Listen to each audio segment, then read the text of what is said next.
black man, that makes you God. So that's where that comes from.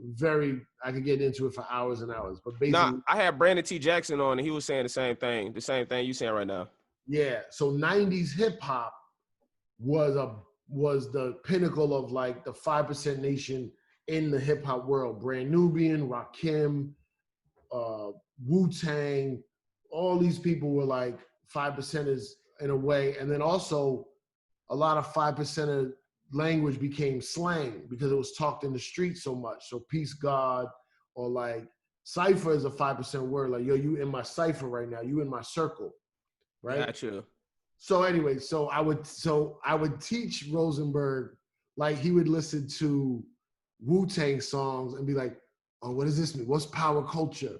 Or what's power, or what's CLA rule? And I'd be like, oh, that means car, that means this, that means that. And so like his love for Wu-Tang was only at like an 80% because I had to translate some words. Right. But we would just talk hip hop all day. Man, that's amazing, bro. So I know you widely known for breaking Rick Ross and Rihanna on the radio. Who are some of the other artists that you broke that people don't usually say?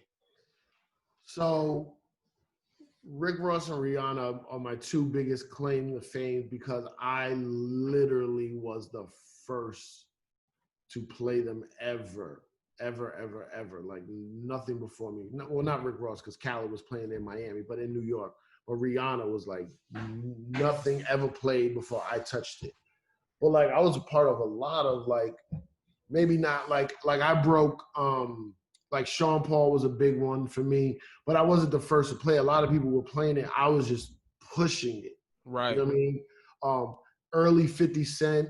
Again, I wasn't the first one to play it, but I was like really, and also like I only had a small slot, but I would give records to Flex and be like, I think this is gonna be it. So like, even though I wasn't playing it to break it, I was bringing it to the guy who could break it. Gotcha. Like Mobb Deep, Quiet Storm came from me. I heard Prodigy working on it in a studio one day. I was in a studio and I heard Prodigy next door working on it. He goes, yeah, this is for my solo album. And then somehow it leaked onto a Clue tape and it wasn't even finished. And I took that tape and played it at the Tunnel, like early.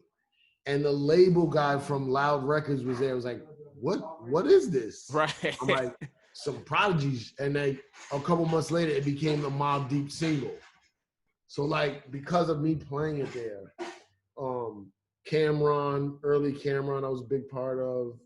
DMX, Noriega, Big Pun, all these artists were like, I can't take sole responsibility, but right, like, but you was pushing it on the radio or giving it to Flex and these other guys. Like Sean Paul, I brought around to a bunch of labels trying to get him a deal.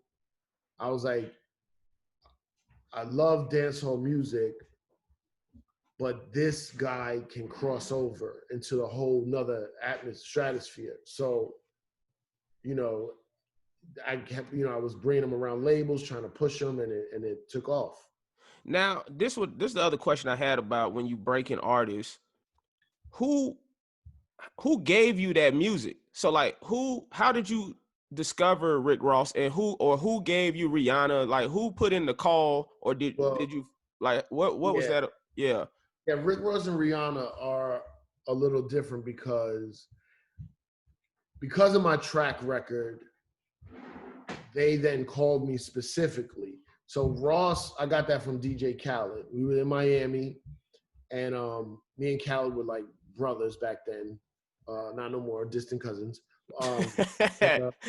Khaled sitting in his palace in fucking Miami right now, so that's why. A bunch of palaces. He got marble on the wall. His house look like your background. It's, Yeah.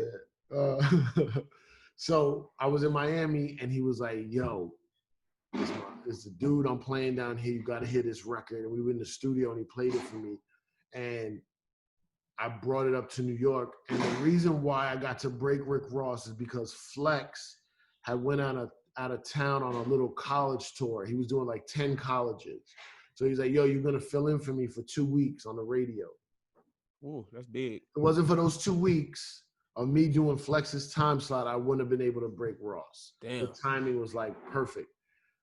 So I was playing it every day, going crazy on it.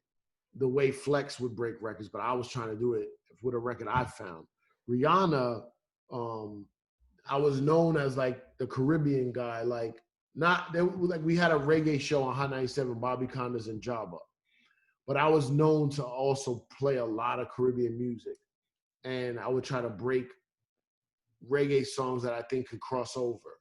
Mm-hmm. And they were like, oh, we got this girl from Barbados. We want you to hear her. And then it just went from there. So like, because of my Caribbean affiliation is how they said, oh, who should we get to try to hear this, you know? And they were like, Gotcha. oh, what about Cipha Sounds? He knows Caribbean music and he knows pop music and all that kind of stuff. Now, why do you feel like, because I just started doing music like yesterday. But like I was like, you know what I'll do? I'll put out a mixtape. No, it's actually surprisingly going really fucking well. I put out two tapes so far. But this is what I wanted to know, because I'm not even one of them people that even really care about getting on the radio per se. I'm just trying to do the music and build, my following. Yeah. Why do you feel like radio stations don't break artists more often? Oh, it's so different now. It's okay. Like I said earlier, you have to think about how people use radio. What do you use it for? Back in the day, it was for music, news, gossip, weather. Everything came from the radio. You were in your car, you got a little bit of everything. You got quick news stories, you got the weather, you got the traffic, you got music. Like, you don't need any of that anymore. Right. Like, everything is on our phones, right? Music, weather, you check your app before you leave the house. All the new music is there. All the news stories are there. So like, radio had to go through a big transformation where now it's like, I think it's more personality driven. Like, you listen to a certain personality that you like, or